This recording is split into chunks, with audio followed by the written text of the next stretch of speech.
Good Sunday morning and welcome to Inside Tennessee. We have a special edition this morning. My colleague Robin Wilhoit sat down with UT Knoxville Chancellor Donde Plowman for a conversation before the start of school. We bring you most of that conversation this morning. Chancellor, thank you for your time. I hope you've had a great summer. Tell us about how you spent your summer. I spent my summer enjoying every minute of it, planning for the fall, but also took some time off, so it's been great. Played a lot of golf. That's a good thing. Yeah. But fall is upon us, and if you will, give me your 30-second elevator speech about what we can expect this year at UT. This year, so many things have taken off in such a great direction last year, and I'm just going to relish the moments. We're going to have the biggest class we've ever had. They're coming from everywhere, all over Tennessee. They're coming from all over the country.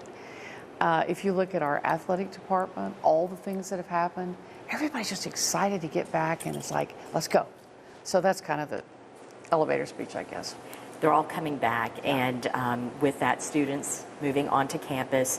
Let's go ahead and dig right into this. Sure. Housing is a significant issue on the university right now. Simply just there isn't enough room. Even the university having to lease a hotel to accommodate the students. Beyond that, how is the university addressing the numbers of students and their accommodations? Well, so I'm thrilled that we have this problem in a way, and it was created by the fact that we overperformed on our strategic enrollment goals, I guess you'd say. And we've been working really closely with the city in terms of attracting private developers. So I think longer term, we have approval for 2 new dorms on campus to build. We're not going to be able to replace ones as quickly as we would want to because of the demand is so high. But you know, this summer I attended orientation, and I would say to the kids and their parents, so where are you living? And they would name one of the dorms that needs a little love. I would say, I expected them to say, oh, well, I got in, you know, so-and-so. I'm so excited to be there. So the truth is, we did rent out the Holiday Inn Express, and we were so grateful for that space. We were using it for upperclassmen who were transferring, and we discounted the price by half. So they're only paying half as much as they would to live on campus. We discounted their parking by half. We're providing a shuttle every 20 minutes through the week, every 30 minutes on the weekend, and providing free breakfast, snacks. So we're working really hard to minimize the disruption for them in being that far away. But the truth is we have students living all over the city. We knew there's a rental problem, and so that's one of the reasons we went and got the hotel. At the time, this was the hotel that was eager. Once they heard that we filled it with students, other hotels called us, but it's too late now. So we're excited, and we've got RAs in there, we've got a dorm director, all the staffing we would have in a dorm is out there near my house. I was with the RAs yesterday, and I said, okay, I want to see the RAs for our new dorm.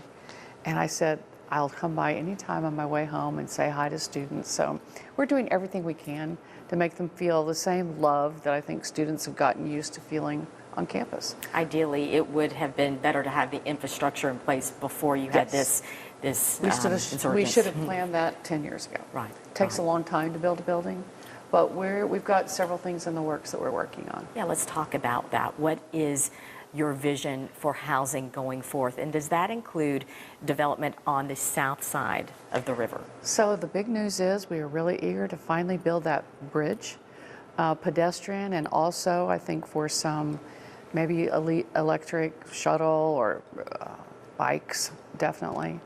And we've gotten a lot of interest from the state, and we're hoping to we will be putting in for some federal money to help us do it. City's very excited, and I'm really thrilled to be partnering with the city, and it'll help economic development on that side as well. We don't know yet. We're in the works of trying to figure out exactly how we would use. We hope to be able to purchase property over there, but we will do it in a way that keeps the neighborhoods feeling good about our presence there. So that's all really early, but yes, we're expanding honestly in a number of places in the city. So we just rented space for some of our research faculty in Hardin Valley. who do a lot of work with the lab and in connection with you know, some of the tech programs at Mississippi State. So we're going to look and feel different in the future. So we need all sorts of space, to be honest with you. Can you give me a time frame as far as the movement across the river? Is there any ballpark? It's going to be a several-year project. You know, so just getting the funding from the federal government, we hope we can get it, and then depending on how much that is, we're hoping that the state will be able to do something. We'll be contributing, and the city's very interested. So that's a multi-year project, and I don't even really know yet. But we do have the plans already drawn up. It started several mayors ago. I think Governor Haslam I think that's when it started. So we do have plans ready. So I'm not far enough along to say how many years it'll be, but it'll take us a couple years to plan it, at least, I'm sure. Construction. It is very exciting. Really exciting. And another thing that's exciting is all the construction Yes. going on across the street on campus. Fill us in. Yes. What's coming up and what can we expect? Well, there's some really exciting projects. The nursing school, in fact, if you went by there today, everybody's moving out of the building.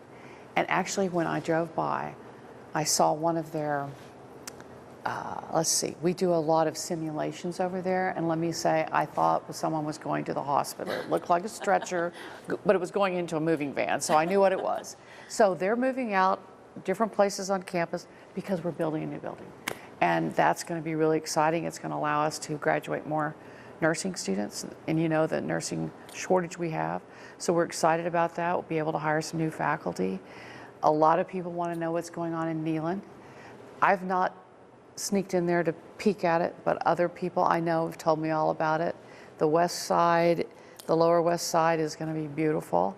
And then the north end zone is going to be this really fun area for people to watch the game.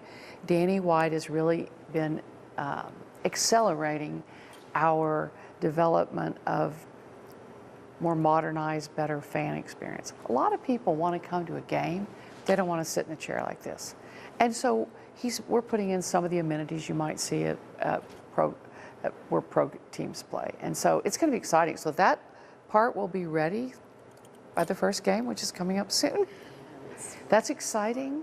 We're in the plans of designing a new College of Business, an additional building. So sort of catty-cornered from where they are will be another building that's been approved, and we got money from the governor the state for that, so that's exciting. So there's a lot in the works. We're growing. The Haslam College of Business is growing faster than any college on campus. They need space for everything. So all of my problems are good problems to have.